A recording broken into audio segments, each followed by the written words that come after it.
오늘 성경 본문 말씀은 마태복음 2장 1절에서 12절 말씀입니다. 오늘은 본문을 중심으로 그리스도가 어디서 나겠느냐 하는 제목으로 말씀을 드리겠습니다. 마태복음 2장 1절 말씀부터입니다.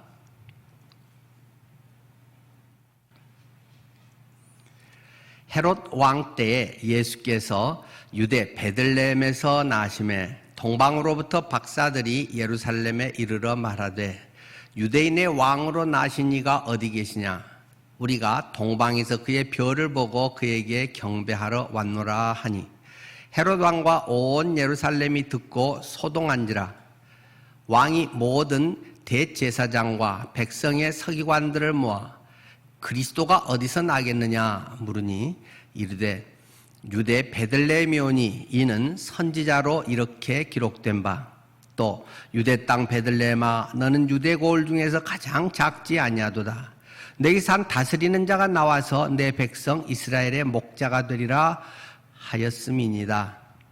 이 헤롯이 가만히 박사들을 불러 별이 나타난 때를 자세히 묻고 베들레헴으로 보내며 이르되 가서 아기에 대하여 자세히 알아보고 찾거든 내게 구하여 나도 가서 그에게 경배하게 하라.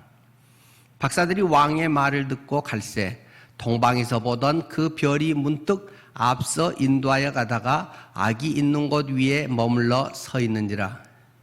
그들이 별을 보고 매우 크게 기뻐하더라.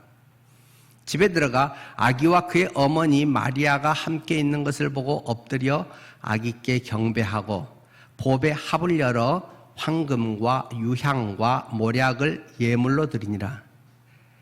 그들은 꿈에 헤롯에게로 돌아가지 말라 지시하심을 받아 다른 길로 고국에 돌아가니라. 아멘.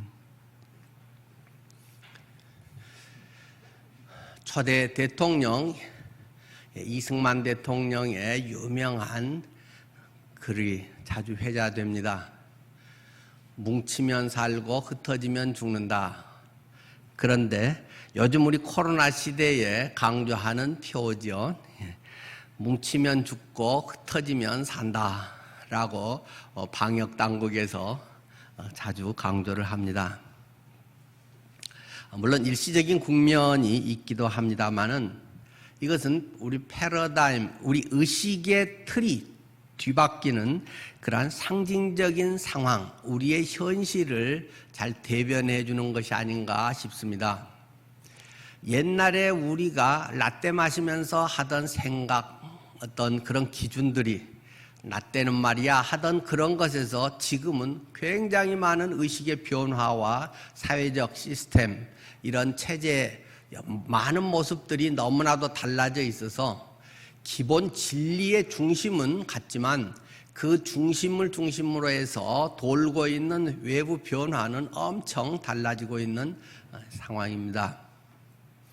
마치 팽이가 돌 때 중심을 딱 가운데 팽이 그 심이 잡고 있지만 그 주변은 굉장히 빠른 속도로 돌고 있는 그런 것처럼 우리의 사회 현실이 급속도로 달라지고 있고 또 앞으로 잘 이게 대체되기 어려운 또 상당 부분은 완전히 변화되는 그런 모습들을 우리가 또 경험하게 될 줄 압니다.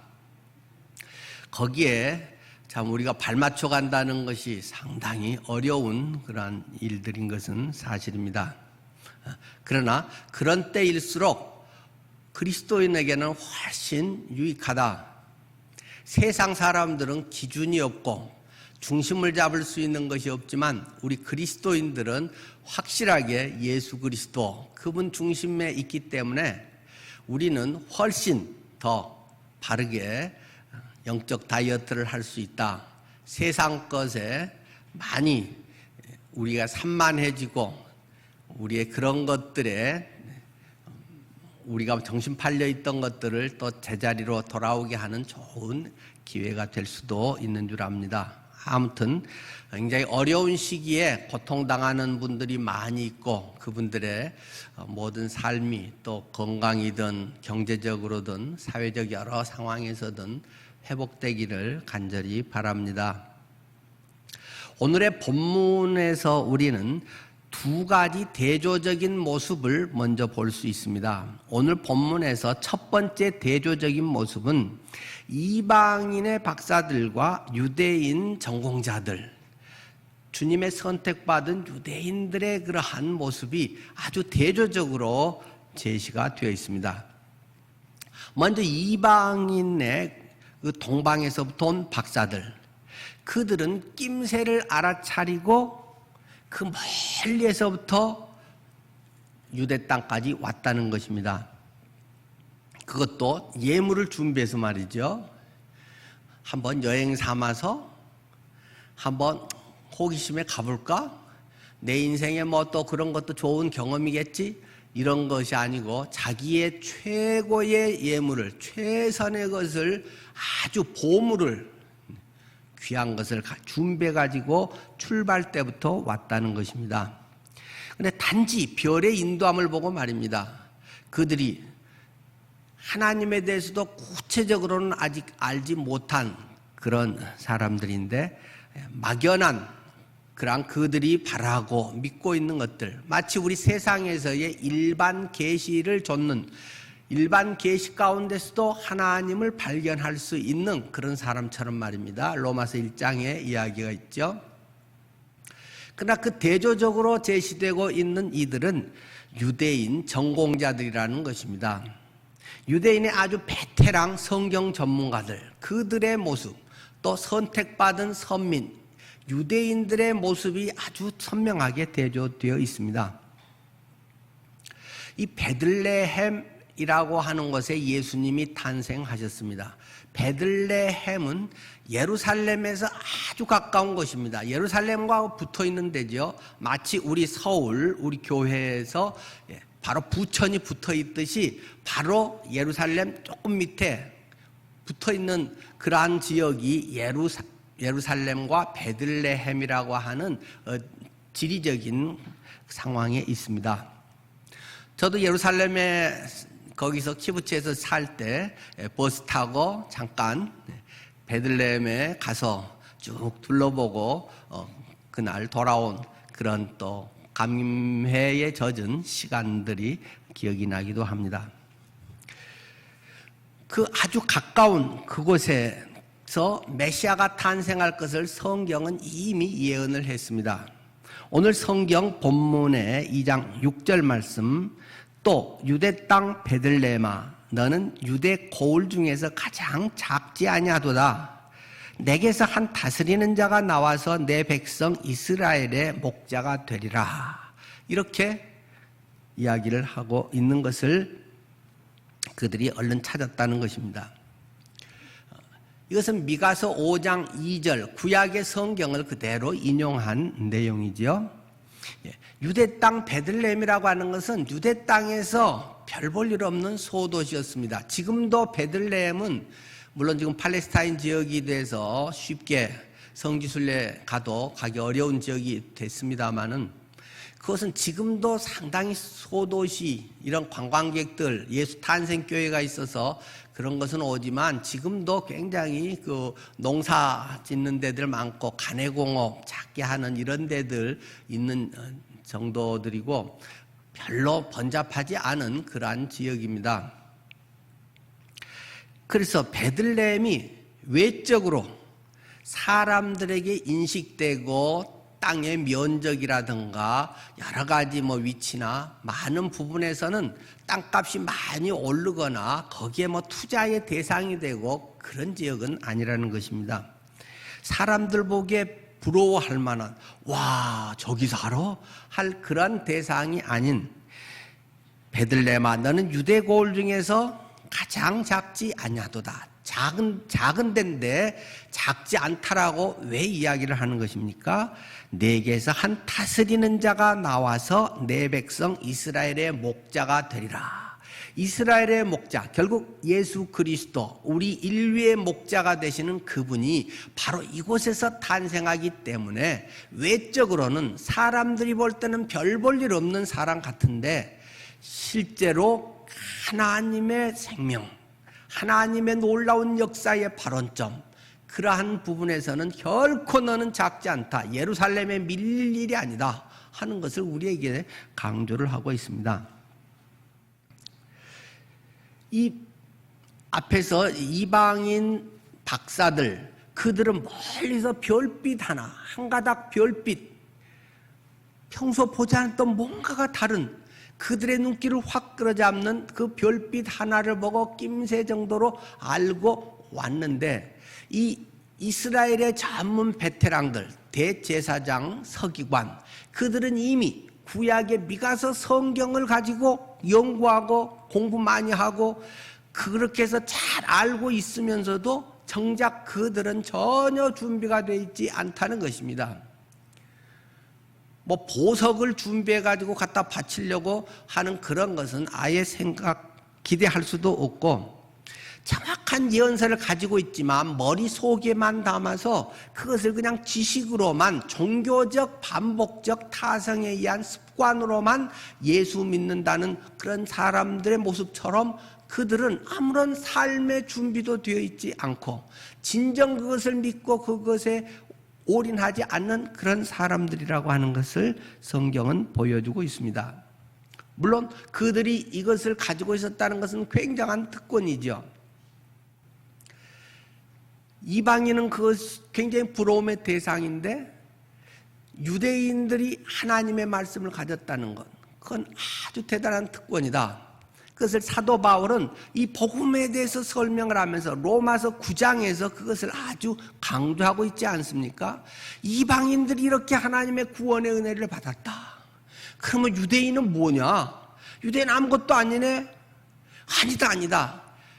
8장까지 쭉 복음에 대해서, 구원에 대해서 이야기하면서 9장에 와서는 유대인 너희들 대단한 거야 하면서 유대인의 과거 9장, 유대인의 현재 10장, 유대인의 미래 11장, 그것을 무려 석 장에 걸쳐서 유대인과의 문제를 바울이 설명하고 있지 않습니까? 그러면서 너희들은 장점이 많다. 큰 장점, 예수 그리스도가 유대인으로 오신 것이다. 너희는 하나님의 말씀을 맡은 자다. 모세가 하나님의 계명 율법을 너희들에게 주셨다. 구약 성경이 바로 우리들에게 주어지고 간직하고 전해오고 있다. 뭐 그 외에 여러 가지들을 사도 바울이 로마서 9장에 이야기를 합니다. 이런 것만으로도 이방인이 따라올 수 없는 너무 부러운 것을 너희들은 가지고 있다라고 말합니다. 그런데 구원에서, 하나님의 사랑에서 너희는 비껴져 있다. 얼마나 안타까운 일인가. 너희가 오랫동안 신앙생활을 하고 성경에 대해서 연구하고 잘 알고 가르치고 신앙에 대해서 많은 이야기를 하지만 정작 내가 주님 안에 준비되어 있지 못하는, 그분을 사모하지 않고 주님의 재림이 기대되지도 않고 나의 현재의 어떤 현상 유지에 하나님 이 복이 이루어지지 않게 해주세요. 건강 잃지 않게 해주세요. 내가 마련한 것들 손해보지 않게 해주세요. 우리 가정이 늘 행복하게 해주세요. 만약에 그런 정도로만 자기의 삶을 투자하면서 살고 있다면 이 이방인 박사들의 얼마나 부끄러운 그들의 대조적인 모습이 되어버리고 말겠습니까? 두 번째 대조는 박사들과 헤롯 왕에 대한 태도가 대조적으로 제시되어 있습니다.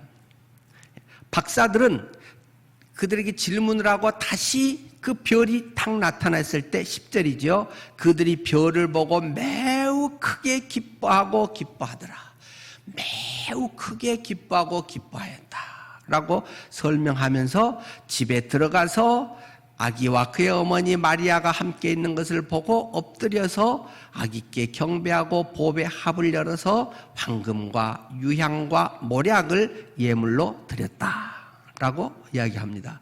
그들은 정말 순수하게 예수님을 경배하기 위해서 찾아갔고 그것을 정말 기뻐했다라는 것입니다. 그런데 그 앞에 헤롯의 모습이 대조적으로 나와 있지 않습니까? 8절이죠. 베들레헴으로 보내며 이르되 가서 아기에 대하여 자세히 알아보고 찾거든 내게 구하여 나도 가서 그에게 경배하게 하라.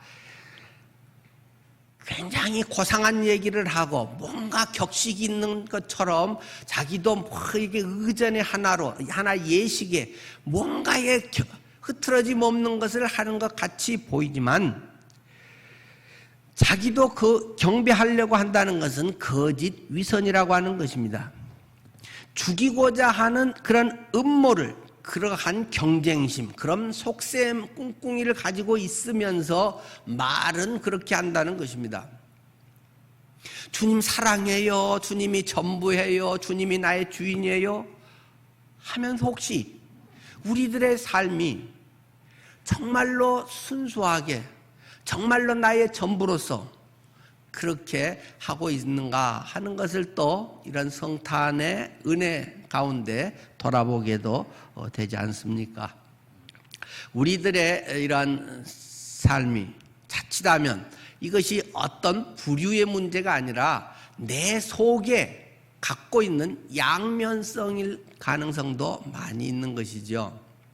내 속에 한편은 이런 것도 좀 있으면서 또 한편으로는 저렇게 있고 내 신앙의 초기에는 굉장히 순수하게 하나님을 위해서 뭘 하고 알아주지 않아도 전혀 개의치 않고 오히려 남이 모르게 하는 것이 너무 그렇게 행복하고 주님만 아시는 것이 기쁨이었는데 언젠가부터는 남이 알아주지 않고 언젠가부터는 나만 고생하는 것 같고 그런 것이 자칫 아주 신앙생활이 오래되고 직분을 갖게 되고 성경을 많이 알고 가르치게 되고 이러면서 위선자처럼 점점 아주 딱딱해져 버린 그러한 모습이 될 가능성이 있다는 것을 우리에게 또 도전하고 있기도 합니다. 우리가 이 한 해를 마무리하면서 뜻하지 않았던 올해 이러한 여러 참 어려운 상황들, 코로나19라고 하는 인류 역사상 물론 많은 질병들이 있었고 또 많은 어려움들, 또 전쟁들도 있었지만 이것은 또 전혀 새로운 스타일의 그러한 것으로 무증상 감염자로 인해서 서로의 거리를 두게 하고 각자가 홀로 서기를 또 요구하고 있는 그러한 상황에 참 지금까지의 우리의 가치관, 일하는 방식들이 전혀 다르게 지금 급진전하고 있는 어려운 상황에 어떻게 대처해야 하는지 쉽지 않은 상황들입니다. 각 부처들마다 거기에 대한 고민을 많이 하게 되고 역시 우리 교회들도 거기에 대한 고민을 총회적으로 또 지방회, 우리 교회 운영위원회 많은 고민을 하고 있습니다. 그러나 그것이 간단하게 해결되면은 뭐가 그렇게 고민이고 뭐가 문제겠습니까? 누가 이러니까 되네 하고 간단하게 하나 제시되면 뭐 모두가 그냥 간단히 뭐 백신 맞듯이 하면 끝나겠지만 또 뭐 물론 백신이라고 하는 것이 지금은 또 다른 어떤 것이 또 문제가 있을지는 두고 봐야 하겠습니다만 그래도 현재는 최선의 또 대안이 아닌가 싶습니다.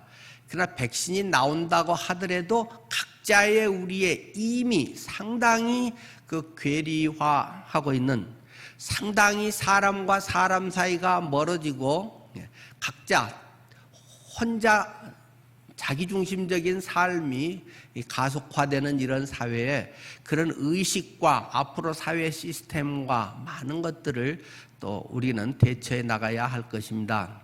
이런 온라인 실황 중계도 한 방법이지만 교회는 서로 살갑게 마주하면서 서로 부둥키 안고 또 울고 돕고 세우고 이런 많은 것들이 함께 어우러져야 되는 영적인 고통, 영적인 기쁨 이런 것이 함께 나누어져야 되는 또 그런 공동체인데 우리의 신앙의 지식과 또 어떤 형식으로 대체될 수 없는 그러한 상황인 것을 우리는 매우 주시하면서 그러나 썩 마땅한 대안들을 또 제시하기 어려운 그런 안타까움을 갖게 됩니다. 자, 이것은 우리 각자 또 개인 사업체들도 또 얼마나 어렵겠습니까? 비대면으로 또는 배달 중심의 그러한 소상공인 그러한 여러 상황들이랑 물론 치고 나가는 일부 아주 이 기회를 좋게 할 수 있는 사람이 일부가 있겠지만은 그것은 매우 적은 수일 것이고 대부분의 사람은 거의 고통을 많이 겪을 수밖에 없는 그러한 암울한 터널을 우리는 지금 지나가고 있습니다. 그러면서 그러나 우리의 현상에 집중하는 우리의 상황 이것을 넘어서 생각해 봐야 될 부분들이 또 있습니다. 그 단지 15분이라고 하는 연극이 있습니다. 서양의 연극 중에 단지 15분. 생명이 15분밖에 남지 않은 한 청년이 주인공이 있습니다. 그는 어려서부터 아주 총명한 사람이었고 공부도 아주 잘하고 뛰어나서 박사 과정을 잘 수료를 하게 됐습니다. 그가 이제 제출한 박사 논문도 아주 극찬을 받았습니다. 이제 박사 학위 수여식만 기다리고 있는 그런 상황이었죠. 그런데 그때 건강 진단을 받았는데 정밀 검사를 하라는 것입니다. 정밀 검사를 했더니 당신은 시한부 인생입니다. 앞으로 15분밖에는 살 수가 없겠네요. 하고 의사가 췌장암 진단보다 더 급박한 진단을 내립니다. 남은 시간은 15분. 망연자실해서 아니 지금까지 내가 이렇게 힘써서 모든 걸 쏟아서 달려왔는데 15분 후면 내 생명이 끝난다니 이 망연자실하게 멍하니 있는 사이에 5분이라고 하는 시간이 지나버립니다. 이제 남은 10분 그때 병실로 전보 하나가 날아듭니다. 억만장자인 당신 삼촌이 세상을 떠났는데 유언장에 보니까 당신에게 모든 재산을 준다고 써져 있습니다. 당신 빨리 상속받을 준비 절차를 하십시오 하는 편지였다는 것입니다. 그리고 잠시 후에 또 전보가 날아듭니다. 당신이 이번에 쓴 박사학위 논문은 정말 최우수 논문으로 뽑혀서 최고상을 받게 됐습니다. 이번 학위 수여식 때 당신이 대표로 나와서 학위 수여를 받으십시오. 축하합니다. 그것이 끝나자마자 또 하나의 전보가 날아듭니다. 그것은 그토록 애타게 사랑하면서 연인에게 프로포즈를 했었는데 선뜻 대답을 안 하고 미루던 그 아가씨가 전보를 보내왔습니다. 내가 당신의 그 프로포즈를 받아들입니다. 당신을 사랑합니다. 나는 기꺼이 당신과 이제는 결혼하겠습니다. 하는 전보였다는 것이죠. 그러나 안타깝게도 그 사이에 15분이 다 지나서 그 청년은 죽어버렸다. 라는 것이 그 연극의 내용입니다. 물론 이것은 우리 인생을 압축적으로 보여주고 있는 사람들이 추구하고 있는 내용들을 이 환자라고 하는 상황에서 누구나 시한부 인생인 우리 인간인데 우리 인간에서 내가 무엇을 추구하고 있는가? 돈을 추구하고 나도 억만장자가 되고 싶고 빌딩 건물주가 되고 싶고 뭔가 나도 남보다는 떵떵거리면서 잘 살고 싶어하는 이러한 물질에 대한 욕망을 추구하면서 사는 것. 또 어떤 학위라든가 지식이라든가 명예라든가 이런 것이 나의 인생의 목표가 돼서 그것에 올인하면서 살아가는 그런 인생. 때로는 사랑과 결혼과 그것이 전부인 것처럼 살아가는 그런 인생. 이 하나하나는 다 소중한 것이고 우리의 삶에 꼭 필요한 것인 것도 사실이지만, 그러나 그 시한부 인생 앞에서 15분 후에 죽어버리는 그 사람 앞에서는 이 모든 게 전혀 도움이 안 될 수도 있다. 우리가 그토록 추구하는 것은 물거품과 같은 것이고, 결국 이 세상에 살면서 전부 이 세상이라고 하는 시한부, 그 판 위에서 대단한 것이고 자랑할 만한 것이고 안심하게 하는 것일 뿐이지, 영원을 사는 크리스찬, 영생에 잇대어져 있는 우리의 삶의 관점에서는 그것이 좀 더 이루어졌던 못 이루어졌던, 좀 더 잘 됐던 덜 됐던, 그것은 별로 그렇게 중요한 것이 아니라는 것입니다. 물론 자기 인생을 최선을 다해서 또는 정말 복되게 보람되게 살 수 있는 것은 참 귀한 일인데, 그것의 가치가 목표가 이러한 것들이라면, 그것을 죽을 때 가져갈 수 있는 것이 아니라면 무슨 의미가 있는 것인가? 죽어서 네 관 속에 가져갈 수 있는 것, 전혀 그것은 있었던 자든 없었던 자든 전혀 상관없는 것이다. 성경은 우리에게 이야기를 하기를, 우리가 이 세상에 한 것 중에서 가져갈 수 있는 것 한 가지가 있다.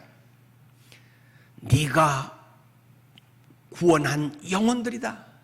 천국에서 만날 그 영혼들, 그것은 유일하게 우리가 이 세상에서 가져갈 수 있는, 우리가 이 세상에서 심어서 남겨서 열매 맺게 한 복된 유일한 것이다. 내가 누구에게 복음을 전해서 나의 삶이 다른 사람들에게 도전이 되고 빛이 되어서 나도 저 사람처럼 살아야겠구나, 아 예수 믿으면 저렇게 되구나, 내가 돈 들여서 그분에게 어려울 때 도움을 주고 그분들에게 시간을 쏟아서 그분들을 섬기고 몸 바쳐서 그들과 함께하는, 그렇게 해서 그 영혼들을 구원해냈다면, 그 영혼들이 주님께 인도되었다면, 그것은 하나님께서 하늘의 별처럼 아름답게 거두어드리고 천국에서 당신 때문에 내가 예수 믿게 됐어요, 당신 때문에 내 신앙이 침체됐는데 다시금 내가 하나님 자녀답게 살게 됐어요 하는 것이 우리의 삶에 가져갈 수 있는 유일한 것이라고 강조하고 있습니다. 2020년 마지막 주일에 우리 또 학생들은 졸업 등반을 하는데, 하나의 우리의 매듭을 지어가면서 정말로 내가 값진 것을 향해서 투자하고 있는 것인가, 내 인생에 정말 중요한 것을 왜 쏟고 있는가, 사람들이 부러워하는 성공적인 것이 내 인생의 가치관이라면 하나님 안에서 어떤 평가를 받을 것인가, 이런 인생을 계수할 수 있는, 헤아려 평가할 수 있는 그런 기회를 우리는 삼을 수 있어야 할 것입니다. 여러분의 신앙은 어떠하십니까?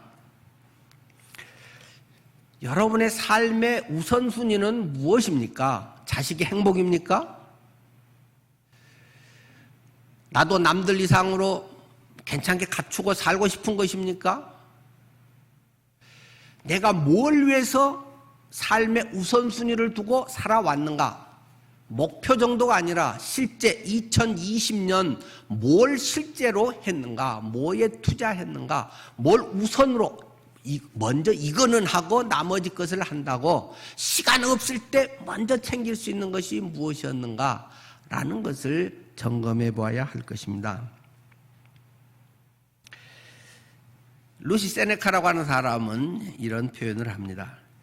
인간은 항상 시간이 모자란다고 불평하지만 마치 시간이 무한정인 것처럼 행동한다. 실제 행동할 때는, 자기 하고 싶은 거 좋은 거 할 때는 시간 그런 거 신경도 안 쓰는 것처럼, 말은 다른 거 하면 나 바빠요 뭐 이래서 뭐 못해요 라고 하면서 정작 자기가 지금 살아가는 것에서는 뭘 위해서 투자하는지 마치 무한정인 것처럼 돈도 정말 써야 될 곳에 잘 쓰고 있는 것인지 이런 것을 우리는 한 해 잘 결산을 해봐야 할 것입니까? 해야 할 것입니다. 나의 신앙에서 삶의 우선순위가 무엇이었는가 정직하게. 두 번째는 나의 신앙이 참으로 순수한가 하는 점입니다.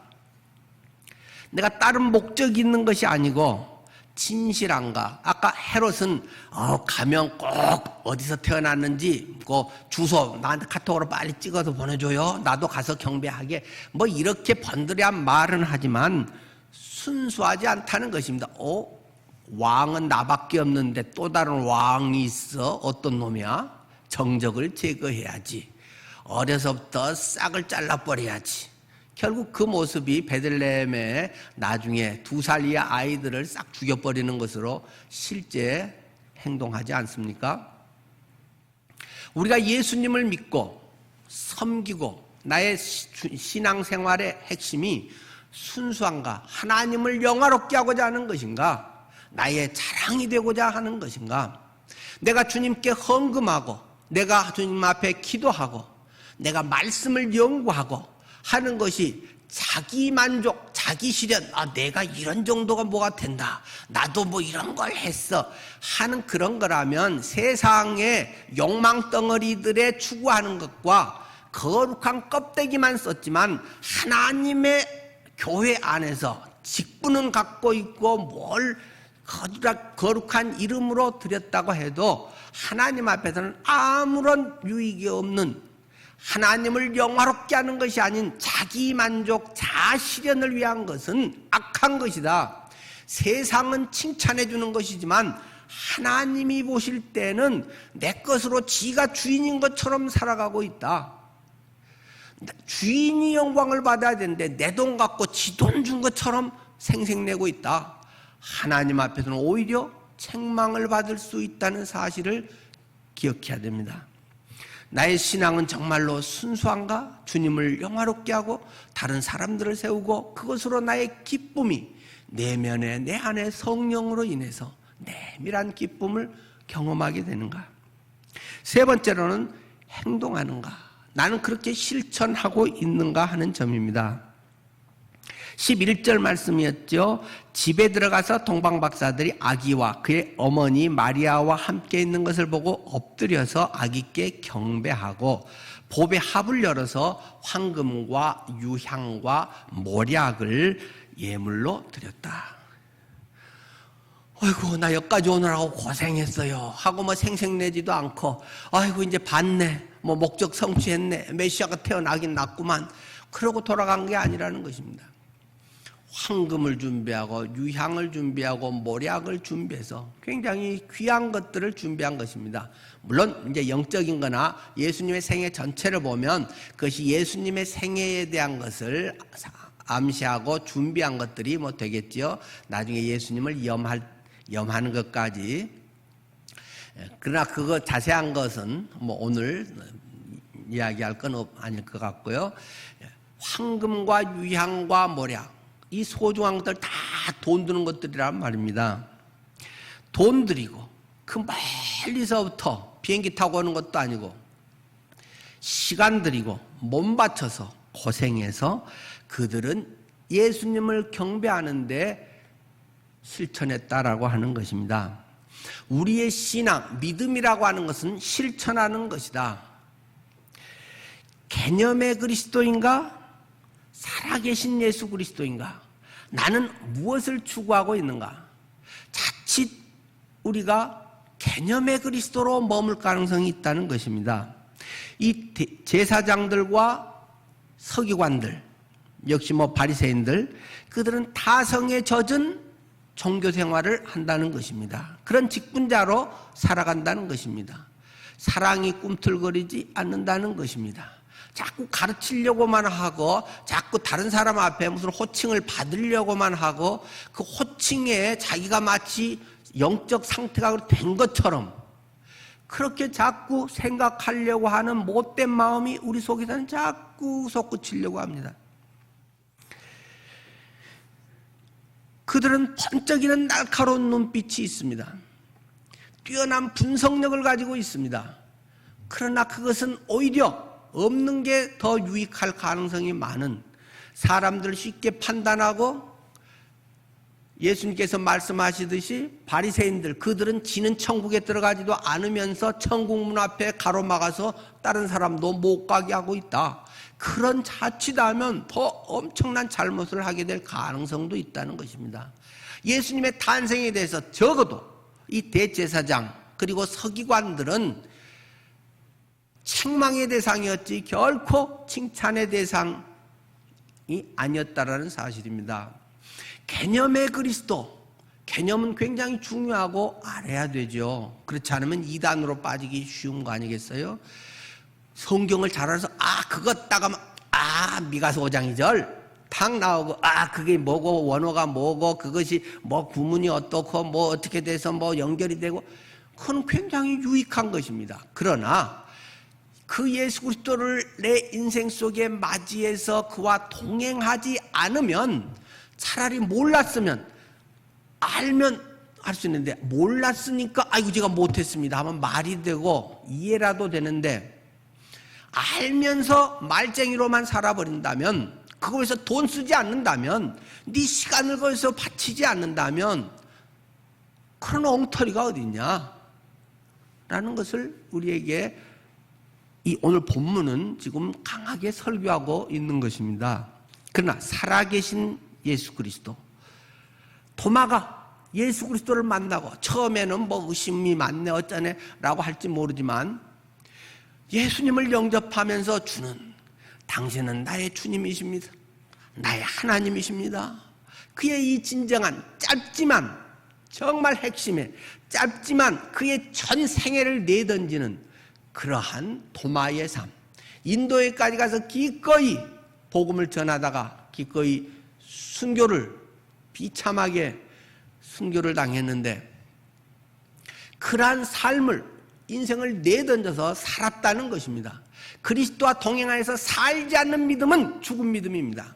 그것은 자기를 속이고 있는, 오히려 그 믿음이 없는 게 오히려 나을 가능성이 많은 믿음이라는 것입니다. 왜요? 계속 강조하듯이 몰랐으면 새로 알면 그렇게 이제 할 수 있는 기회가 더 많고, 그렇게 할 수 있는 믿음과 설렘, 이렇게 북돋움이 있는데, 알면서 안 하면 자꾸 타성에 젖어버리고 맨날 그곳에서 남의 판단이나 하고 있고, 나도 왕년에는 그런 소리나 하고 있고, 그런 사람은 오히려 훨씬 성숙하기가 어렵다는 것입니다.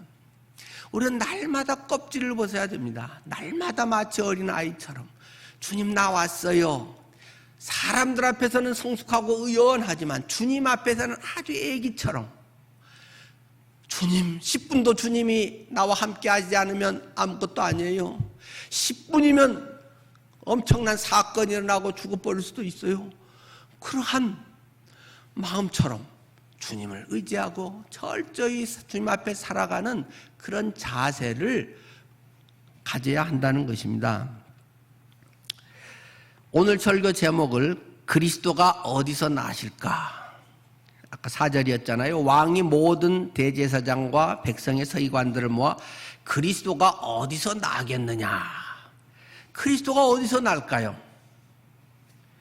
이것을 지식적으로 아는 것, 알아맞추는 것, 그것이 중요한 것이 아니라 나의 주인님으로 모시고 그분을 경배하며 섬기며 사는 삶, 그분을 섬긴다는 것은 사람을 섬긴다는 것입니다. 보이지 않는 하나님을 어떻게 섬긴다고 할 수 있느냐?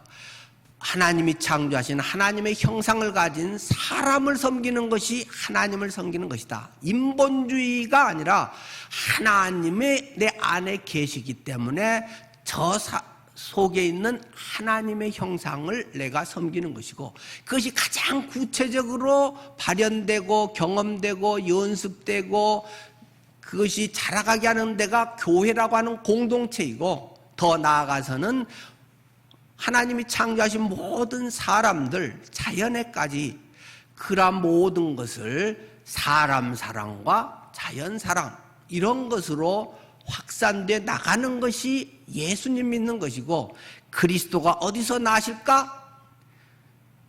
그것을 별빛만을 보고라도 우리의 신앙 양심을 쫓아서도 날마다 한 걸음 한 걸음 살아가면서도 이러한 성경 박사들보다 더 잘 섬길 수 있다는 것입니다.